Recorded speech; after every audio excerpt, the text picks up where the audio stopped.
Para saudara dan saudari yang Tuhan cintai, selamat pagi dan selamat bertemu lagi dalam renungan harian dari Paroki Santo Fransiskus Assisi APO, edisi hari Jumat tanggal 27 September 2024. Hari ini Gereja Semesta memperingati peringatan wajib Santo Vincentius de Paulo, seorang imam.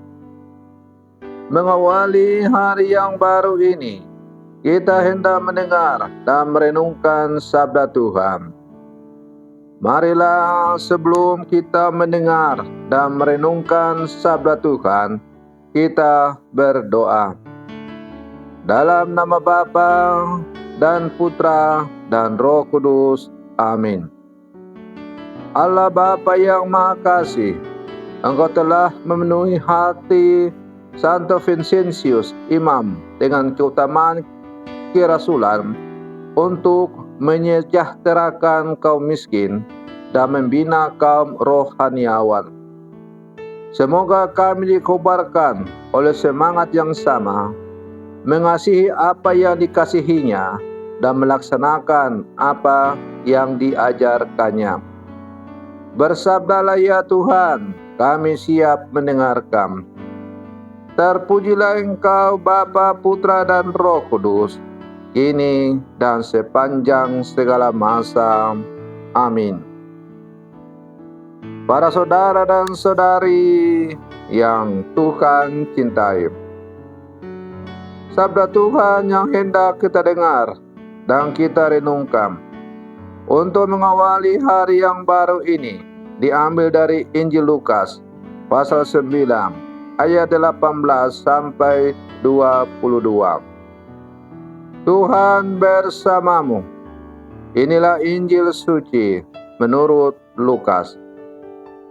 Pada suatu ketika Yesus berdoa seorang diri. Maka datanglah murid-muridnya kepadanya. Yesus lalu bertanya kepada mereka, "Kata orang banyak, siapakah aku ini?" Mereka menjawab, "Yohanes Pembaptis. Ada juga yang mengatakan Elia.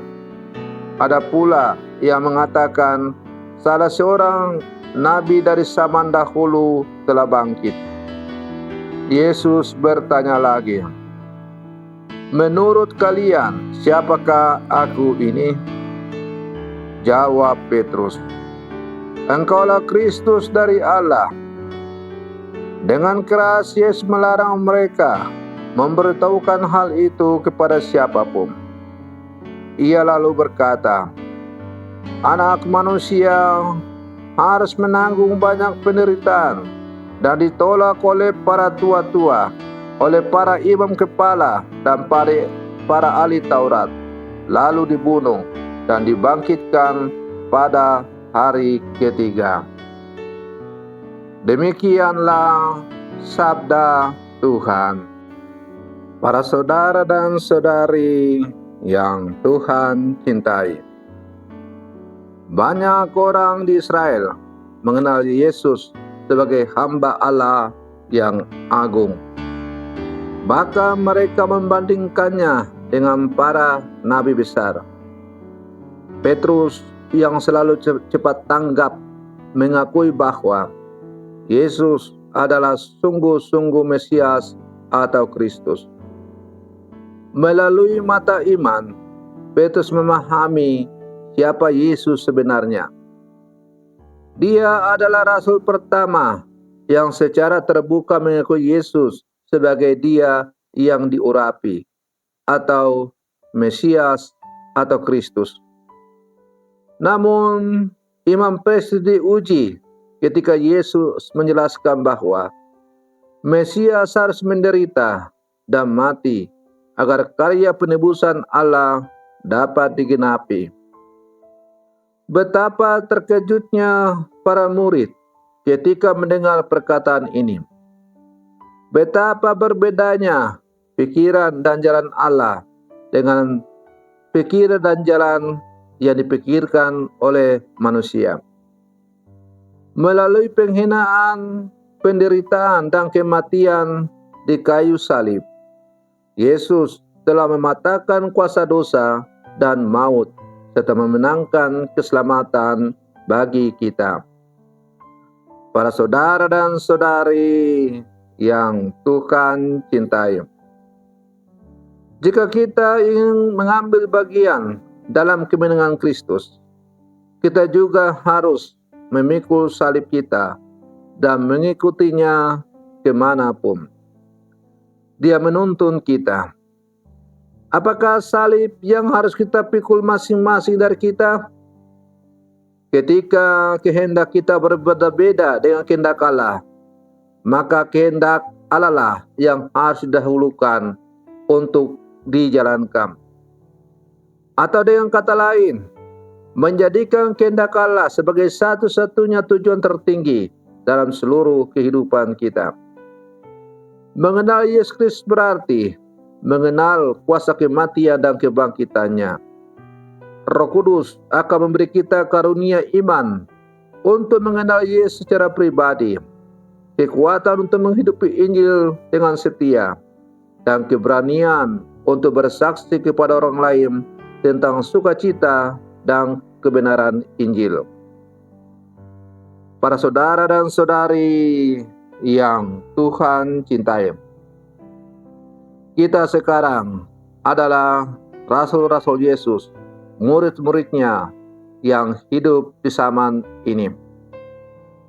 Pertanyaan yang sama yang diajukan kepada para rasul sekian ribu tahun yang lalu, sekarang diajukan oleh Yesus juga kepada kita.